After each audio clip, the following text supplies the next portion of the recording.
In yesterday's Move Up Cincinnati report, we told you about the KC Streetcar, a similar system to Cincinnati's in many ways, except that in Kansas City, so many people are riding, they had to order not only more vehicles, they're already planning to expand as well. We sent WCPO transportation reporter Pat LaFleur to Kansas City to find out what they're doing that we're not.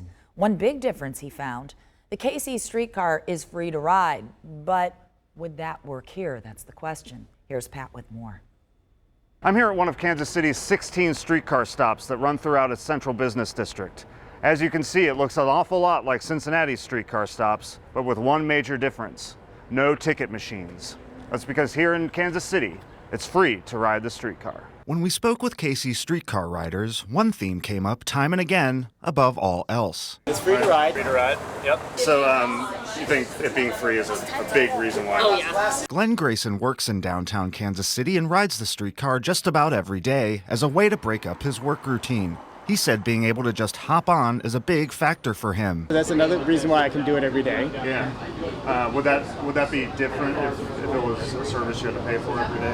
I think so, unless there was a way to get like a pass, for a long period of time. KC Streetcar Executive Director Tom Guerin told 9 on Your Side that making the streetcar free for riders was a big decision. The fare policy was a huge decision that our board made before we ever opened. The fare creates some friction. It discourages people to ride. But could it work here?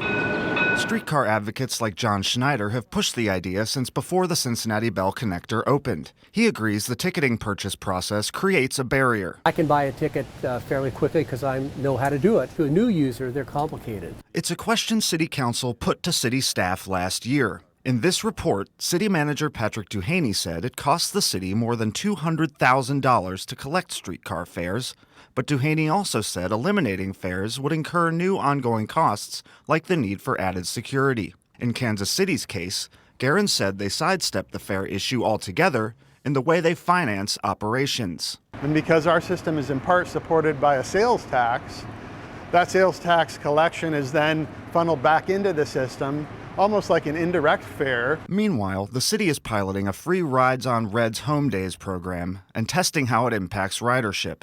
Reporting from Kansas City, Pat LaFleur, 9 on Your Side.